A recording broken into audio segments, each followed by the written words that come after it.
मित्रांनो, आज काही संतूर वगैरे नाही. सगळ्या सोशल मीडियावर आपल्या भावा-बहिणींना त्या निर्दयी दिल्ली पोलिसांकडून लाठ्याकाठ्या खात असतानाचं बघितल्यावर मी आपलं ते टिंग-टिंग करत माझ्या संतूरचं ओंगळवाणं प्रदर्शन करणं मला योग्य वाटलं नाही. ॲक्च्युली मला सॉरी म्हणायचं आहे त्या सगळ्या जेनझीजना ज्यांच्याबद्दल मी इतका चुकीचा विचार करत होतो. मित्रांसोबत बोलताना मी म्हणायचो, हे साले जेनझी आळशी, अरोगंट, इरिस्पॉन्सिबल, यांच्यासाठी आपण झाडे लावायची, यांच्यासाठी पाणी वाचवायचं. पण गेल्या काही दिवसात जेनझींनी दिल्लीमध्ये जो संघर्ष केला आहे तो बघून मला एवढं गिल्टी फील होत आहे आणि स्वतःचीच एवढी लाज वाटत आहे की आपण या वयात पण एवढे मूर्ख कसे असू शकतो. दिवस रात्र मी यांच्या आंदोलनाचे व्हिडिओज बघत असतो. इन्स्पायरिंग आहे. इच्छा होते दिल्लीला जाण्याची, पण हिंमत होत नाही. मी ऑनेस्टली कबूल करतो की मी फट्टू आहे या बाबतीत.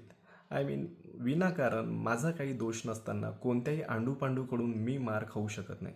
हा, पण एवढा पण फट्टू नाही की मी माझ्या मनात असलेलं बोलणार नाही. पण असो, एका अर्थाने बरंच झालं की या आंदोलनाच्या निमित्ताने का होईना माझ्यासारख्या बऱ्याच जणांच्या मनात जो जेन्झींबद्दलचा गैरसमज होता, जी निगेटिव्हिटी होती, ती दूर झाली. तसंच हे सरकार किती इगोइस्ट आणि निर्दयी आहे हे सुद्धा दिसलं. तर डिअर जेन्झींनो, तुम्ही प्रचंड स्ट्रॉंग आहात. हे आंदोलनासाठी शुभेच्छा वगैरेंची काही गरज नाही आहे तुम्हाला. पण एक मात्र नक्की की आम्ही सगळे जे ॲक्च्युअल मरण्याच्या आधी मेलेलो नाही ते सगळे तुमच्या सोबत आहोत. जय हिंद.